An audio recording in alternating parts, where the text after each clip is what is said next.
Hello students, I am Shubham Verma from New Vision Inter College।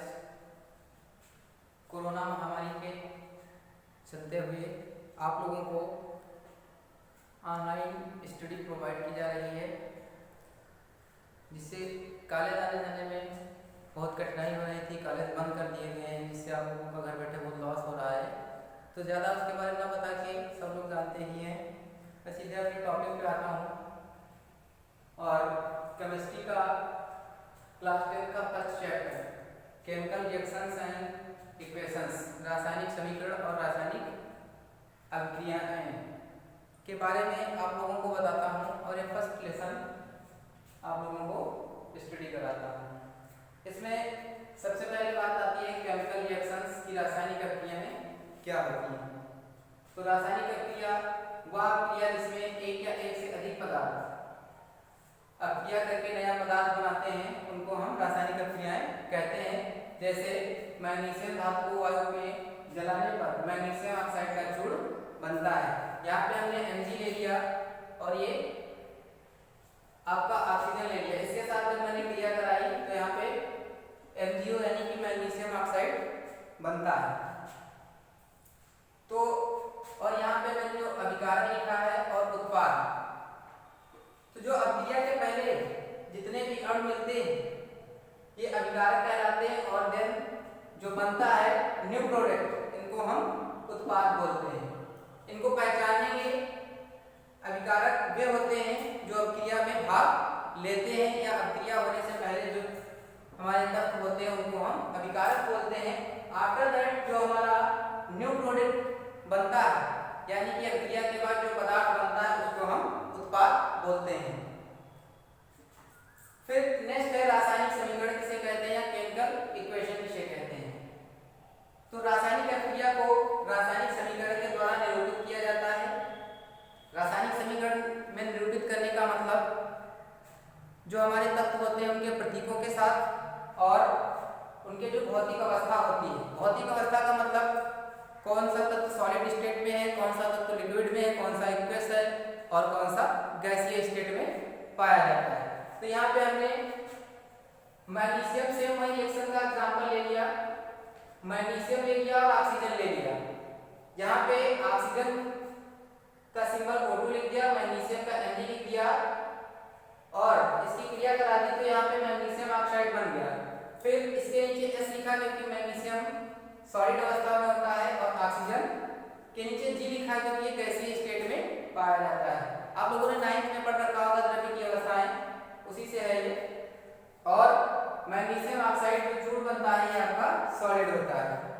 तो इस प्रकार ये आपकी केमिकल रिएक्शंस रासायनिक समीकरण और केमिकल इक्वेशन रासायनिक समीकरण और केमिकल रिएक्शंस रासायनिक अभिक्रिया। अब नेक्स्ट टॉपिक इसमें आता है जो आप लोगों को समीकरण संतुलित करना बताया जाता है कि समीकरण संतुलित कैसे करते हैं। तो समीकरण संतुलित करने में सबसे पहले दी गई समीकरण को लिख लेते हैं, और दी गई समीकरण को लिखने के बाद उसमें हम दोनों तरफ अणुओं को देख लेते हैं।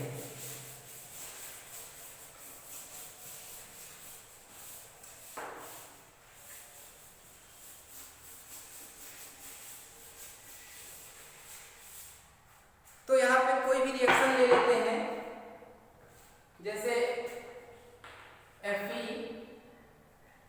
प्लस H2O गिव्स आउट, ये आपका बन जाएगा Fe3O4। जब Fe प्लस H2O की क्रिया कराएंगे तो बन जाएगा Fe3O4 प्लस आपका जो होगा हाइड्रोजन H2। ये आपकी समीकरण मैंने एक एग्जांपल के तौर पे ले ली, लेकिन ये भी बैलेंस नहीं है, इसको बैलेंस करना है। बैलेंस करने के लिए कोई विशेष विधि नहीं, बस आप लोगों में एक जांच और त्रुटि के माध्यम से दिया गया है। तो वहाँ पे सबसे पहले हम एक सारणी बना लेते हैं और तत्वों को में जो अभिकारक और उत्पाद होते हैं उनके अणु जो पहले होते हैं अभिकारक में और जो उत्पाद में होते हैं उनको पहले हम लिख लेते हैं। तो एक सारणी के माध्यम से देखिए, तत्व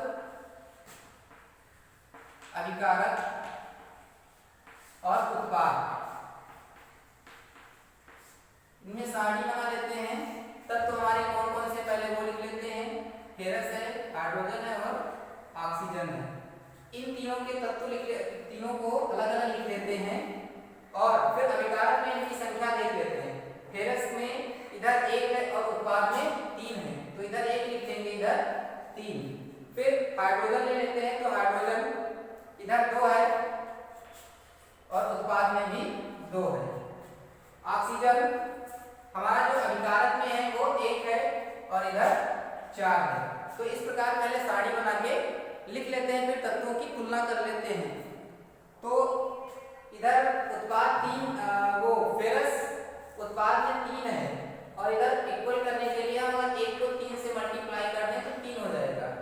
इस प्रकार जो हमारा फेरस है ये इक्वल हो गया। नेक्स्ट देखते हैं, अगर तो हाइड्रोजन के 2 है, हाइड्रोजन के इधर भी 2 है, ये इक्वल है, तो इसमें कुछ नहीं करेंगे। फिर नेक्स्ट जो आता है वो ऑक्सीजन देखेंगे। ऑक्सीजन जो अभिकारक में है वो 1 है और इधर 4 है, तो इसको बराबर करने के लिए हम इसको 4 से मल्टीप्लाई कर देंगे तो 4 आ जाएगा। अब यहाँ पे ऑक्सीजन तो इक्वल हो गया, लेकिन जो हाइड्रोजन था वो डिसबैलेंस हो जाएगा। तो एक पहले समीकरण लिख लेते हैं, Fe प्लस H2O और इन पे कोष्टक लगा लेते हैं। गिव्स आउट Fe3O4 प्लस लिख लेंगे H2।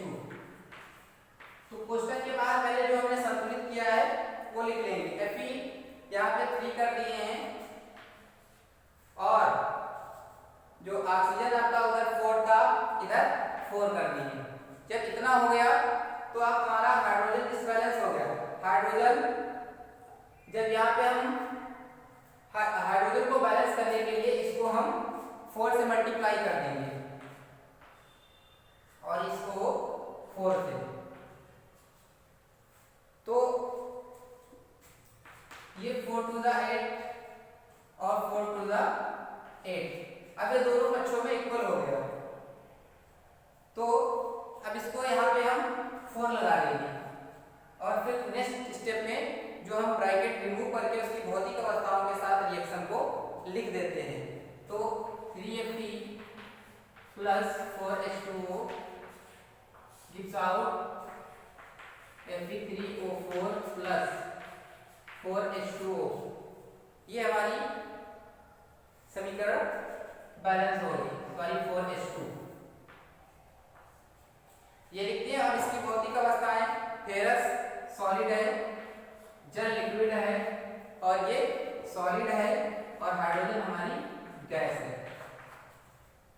तो इस प्रकार समीकरण, कोई भी समीकरण हो, इस प्रकार आप उसकी सारणी बना के और तत्वों की तुलना करके उसको सही कर सकते हैं। नेक्स्ट टॉपिक जो आपका है वो इसमें आता है टाइप्स ऑफ रिएक्शन या रासायनिक प्रतिक्रियाओं के प्रकार।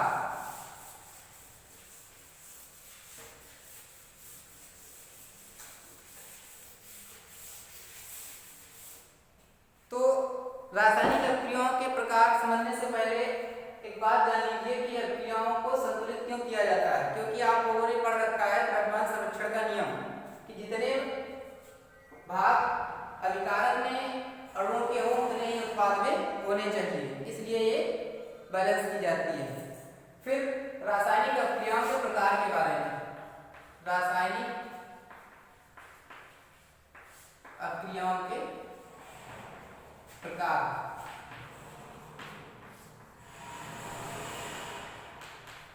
तो इसमें जो पहली है वो आपकी है संयोजन, जिसको कॉम्बिनेशन रिएक्शन बोलते हैं। संयोजन अभिक्रिया,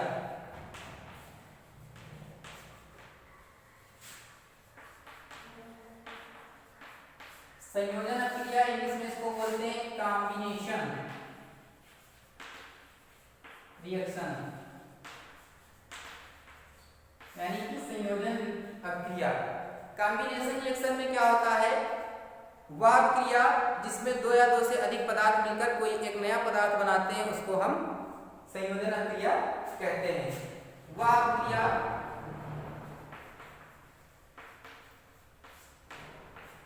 जिसमें दो या दो से अधिक पदार्थ मिलकर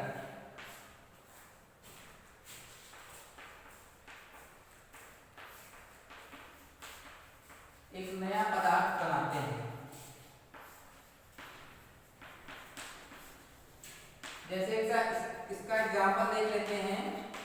कार्बन ले लिया और ऑक्सीजन ले लिया, रिएक्शन करा देंगे तो इधर दो हैं और ये मिलकर कार्बन डाइऑक्साइड का निर्माण करते हैं। तो एक ये आपकी हो गई संयोजन क्रिया या कॉम्बिनेशन रिएक्शन जिसको बोलते हैं।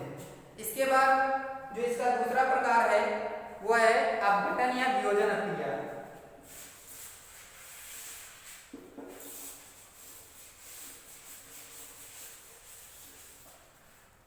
दूसरे प्रकार के बारे